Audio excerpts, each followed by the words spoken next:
Good morning, everyone. Come on in. Good morning. Hope you guys are having a good morning, good day, good June. Happy new month. Good morning, Kenneth on Instagram.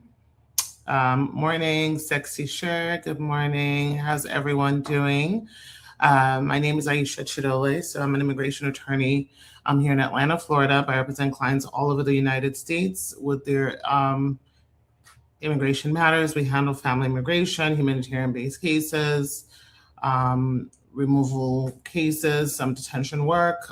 So if you want to schedule a consultation, you can call our office. Let me just pin that in here for you guys, and then just get right into it.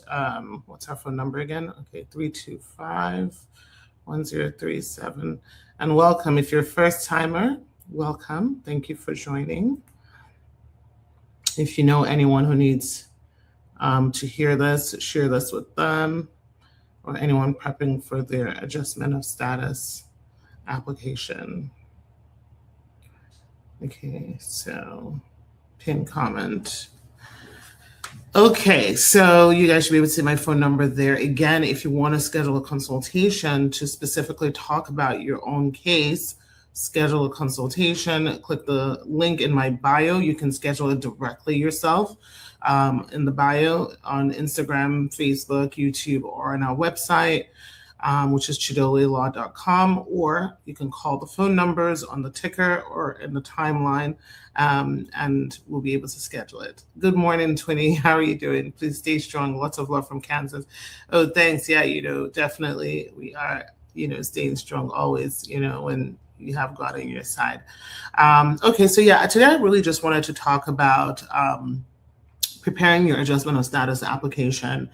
So of course, it's just been kind of chaotic over the last few days or week and a half at this point, with the initial adjustment. And I talked about this yesterday, how they walked back some of what they said, saying, well, not majority of people don't have to leave the country, but they're just reminding officers of their discretion, which they've always had. Really, the big thing is, and this is just how I've always dealt with immigration, whether it's this administration, the previous administration, Trump's first administration. I think it's really important that when you are submitting this application, you should always expect to bring your best foot forward in your application, regardless of who's in administration or not. You always have to imagine every rebuttal and have a way to present your argument for that rebuttal. I mean, this is not going to be the first time that you guys have heard me say it about presentation, how you put together your application, and the fact that, when you submit something, whether that's, how you show up. When I come on here, some days, like, I just want to be in my bed, or like, I don't want to put on makeup, or like, do my hair, whatever it is, right? But, I come to you, I present myself regardless of how I'm feeling on the inside, right? And it's the same thing when you put your application. You cannot send sloppy applications to USCIS, especially now when discretion is something that they're being reminded of and saying, look at this factors or look at that factors. So to start by saying, if you are filing for adjustment of status right now, first of all, you need to make sure that, you are not a public charge, or you don't have a likelihood to be a public charge. Some people may ask, what is a public charge? So of course, when you're taking any kind of public benefits, or your application seems like you have a propensity to do that, either based on whoever is sponsoring you, what their own income is, what their own job type is, and their ability to support you, right? Because you're going to need to overcome that, because, in dissecting, USCIS as spokespersons, commenting or memo and everything, what basically this boils down to is they essentially want to make sure that you are someone that is economically desirable in the United States, and I know many people say, okay, well, I can't work because I don't have my social security, I don't want to work under the table or whatever it is, which is all well and good. But then, we need to see, well, what is your spouse doing, and how is your spouse going to ensure that you're not going to be a public charge should you be given this? So that some of the things that you really want to start thinking about, like when you are preparing your application, is you want to start thinking about, of course, any kind of family ties you have here in the United States. You want to start thinking about how long you've been in the United States. You want to start thinking about, like one of the things that we've included in our application is even down to, our clients, them and their U.S. citizen spouse. Nobody has ever filed for bankruptcy. This is the job that the other person has. If there are children involved, the reason why one person has to be around for the children, especially if you have smaller children, because, we all know the cost of childcare. Some of the other things we have, let me just bring like my list, because we're just kind of like, I don't care, like, all the back and forth. Like, I just want my clients to be prepared.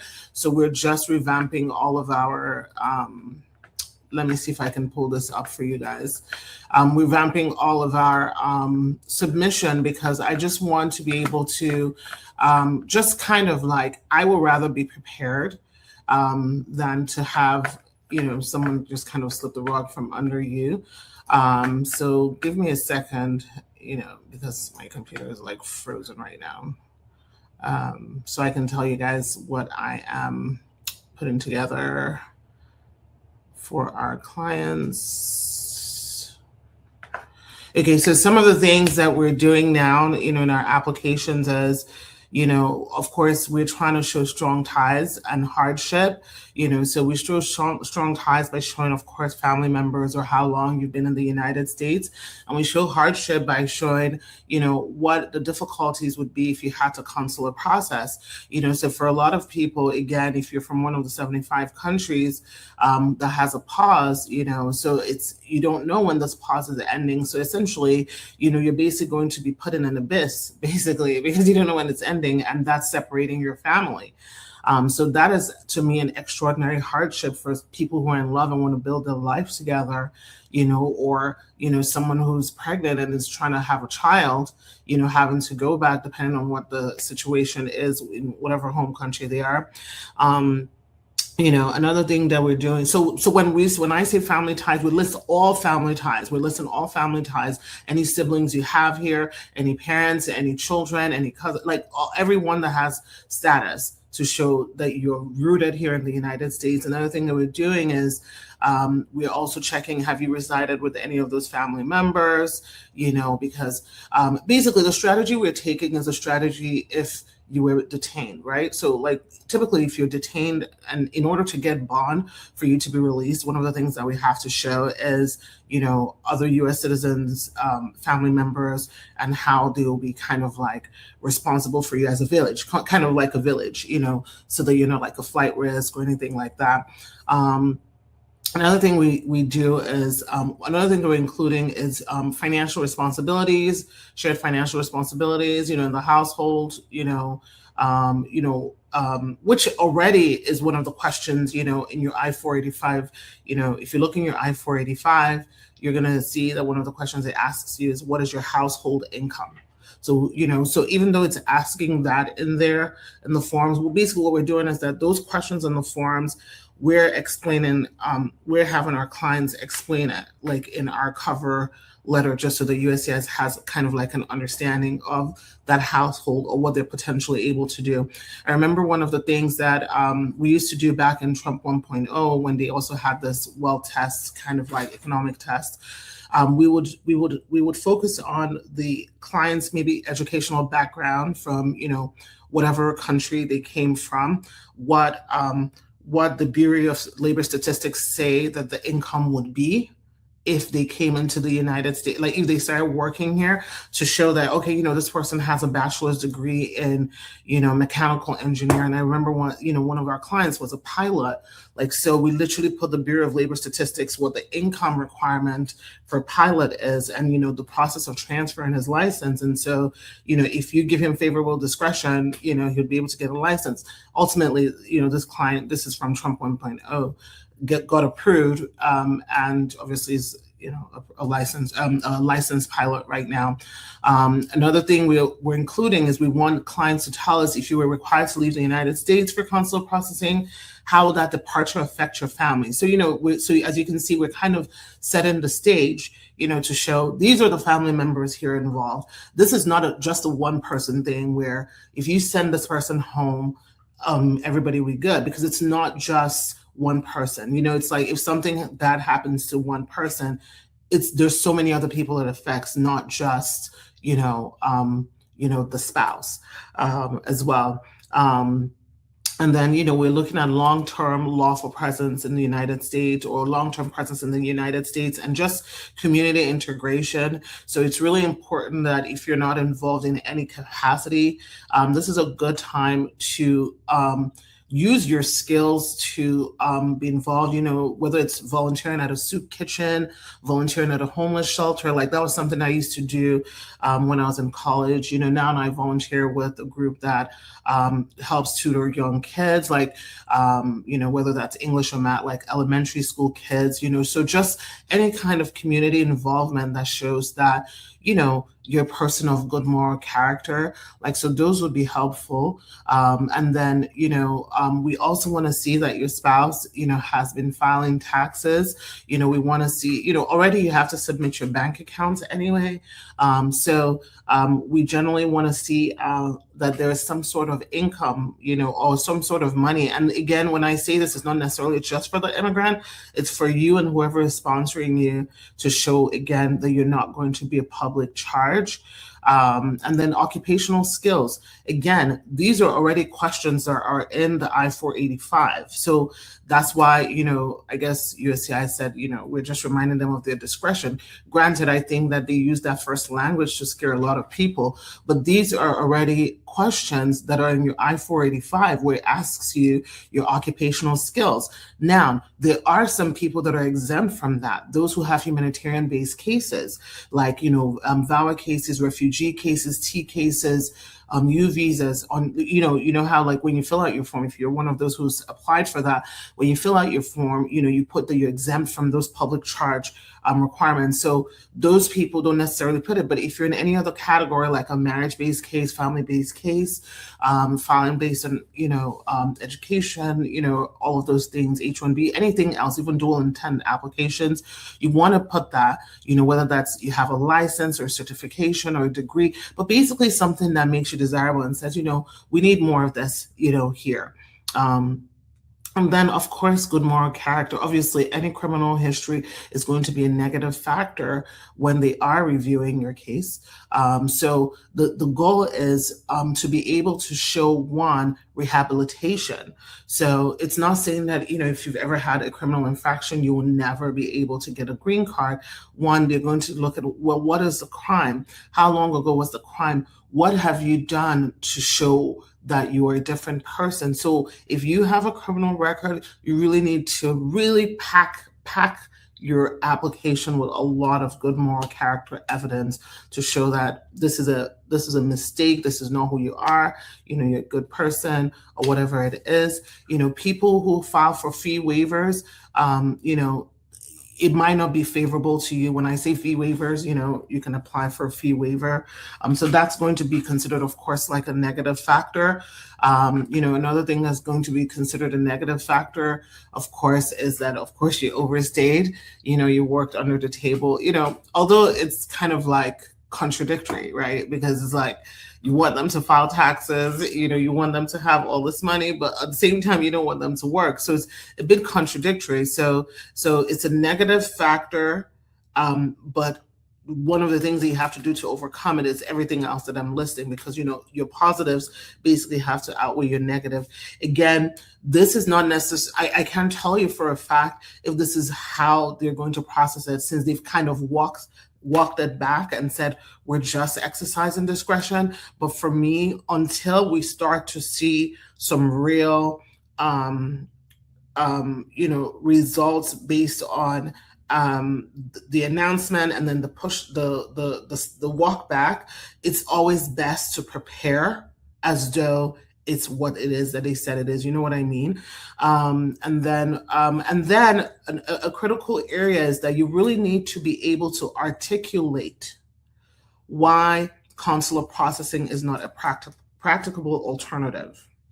This to me is a very easy one for most people. Again, if you are from one of the 39 countries banned outside of the United States, if you are from one of the 75 countries outside of the United States where you have an immigrant visa pause, this is, to me, something that is very, very easy to articulate. You literally submit evidence that these countries are subject to the Department of State consular visa pause or ban or suspension or reduced operation. So clearly it's not practicable for me to consular process. So, you definitely want to include that in there in your application. And then, of course, if you've taken any public benefits, that is a negative factor. So make sure you're not taking public benefits. Public benefits for U.S. citizen kids is not public benefits for you, because U.S. citizen kids are entitled to public benefits, but you cannot take any public benefits. You also, for your interview, need to be able to answer those questions about why you chose to apply for adjustment of status versus consular processing, and if there are any factors, again, similar to the question that you prepared, because I'm basically talking about those preparing, and if you've already submitted, if you're in the interview stage, you want to be able to talk about what factors stop you from consular processing rather than adjustment of status, and generally they also ask you questions, or they've been asking questions about, if you still have family members that live in your home country, and they want, you being able to explain their, what is the condition for those of them that live there, right? And why did you decide not to return? This one, they've been asking this since last year. Really. So you should be prepared for this, which is, why did you decide not to return to your home country when your period of authorized stay expired? So you really want to be able to really think about the reason why you came here, because if you have an intent, if you intended to never return back when you came here, that is a negative factor to you. So they could be asking, well, when did you quit your job? When did you stop working in the job that you had in the other country? Were you planning to just, if you quit it to come here, then it's kind of creating that perception that you intended to stay here. You never intended to go back. If you came here and you didn't have a return ticket, that creates a presumption that you never intended to go back. So those are some of the kinds of things that you really want to think about when you're putting together your application. Like I've said before, someone says good moral character is key to prove good citizenship. It is. Good moral character is just really critical, because that's really what this is about.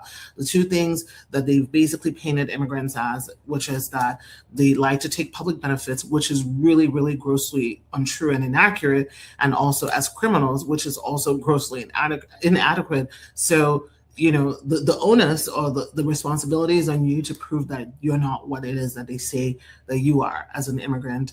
Like I've said to you guys, to me, this is not the time for DIY kind of cases.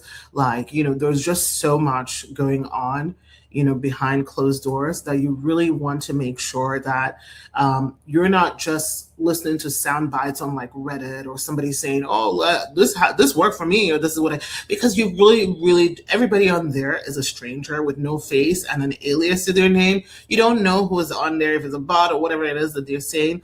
it's always good to consult with an attorney. Consult with someone that's competent. Consult with someone who's practicing immigration today, meaning someone who is going to immigration court, someone who's going to USCIS, not someone that's a retired. Well, I don't like to say bad things about people, so let me not say that. But basically, you need to make sure that whoever is reviewing your stuff is practicing U.S. immigration as a legal attorney in 2026. Not just someone that's like, oh, let me help you. Let me put this together. Oh, I did it for my cousins. I did it for because things have changed. And, even USCIS officers can't keep up with the changes. Like when I go into the interview and I'm learning new things, from those officers, God bless your hearts, because they try to share with us as well, attorneys. But you want to make sure, before you submit an application, before you prepare to submit a marriage-based case or family-based case, that you're consulting with an attorney to go over your own history, to see what are the negative and positive factors and how you can potentially overcome those, right? So really, preparation is key. So that's what I wanted to talk about today. Let me answer some questions. Anthony says, I have the best on the case, Chidoli. Thank you so much. I appreciate that. Okay. Let's see what else we got here. I received a 2-year marriage green card based, a 2-year marriage based green card in 2022. I filed a joint I-751 with my spouse and I got a 48-month extension, but we are now separated. Can I simply wait to apply for naturalization under the 5-year requirement? Your problem is bigger than naturalization right now, sir, Victor on YouTube. The first thing that you have to do is, if you filed a joint filing, you need to be amending your application. Separation is not the same thing as divorce. If you are separated and not divorced, you will get denied for your I-751, which means that you will not be eligible for citizenship. So the first thing that you need to do while your case is pending, and your case is currently at a place where they will probably adjudicate the case, assuming that, because what I'm reading from you is that basically they haven't made a decision on your case. You need to immediately amend your case. I'm hoping that when you say separation, that you mean that you're divorced. So you're going to need to amend your application and submit the divorce decree to let them know that you are now divorced and you're now requesting a waiver based on the divorce. If you do not do that, when they schedule you for an interview, a separation is not going to be enough for them to approve you unless you had extreme cruelty or abuse and battery in that relationship and that you have evidence of it, right? So make sure that you do that. Naturalization is the least of your concern right now. Right now, your goal should be to getting that 2-year conditions removed to a 10-year, okay? Okay, let's see what else we got here.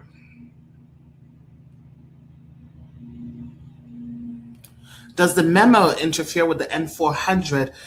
Marchese, it does not. Remember, the memo is only for adjustment of status applications, basically reminding USCIS of their discretionary ability when they are reviewing those applications. An adjustment of status application is for people who are filing for a green card for the first time. It is not for 2-year green card holders. It is not for people who have 10-year green cards.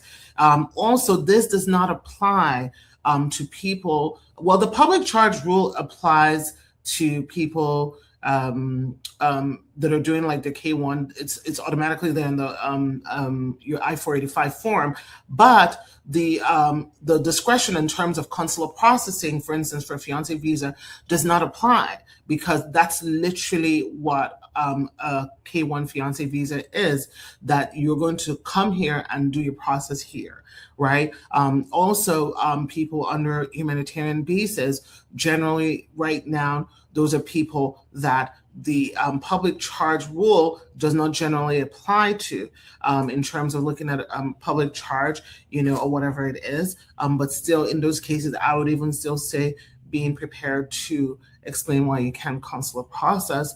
I think that for a lot of humanitarian cases, there's a lot of hardship. One of the things that the USCIS official representative said, was that, we want to focus on our humanitarian cases, which, basically alludes to them not applying to this standards, not applying to this.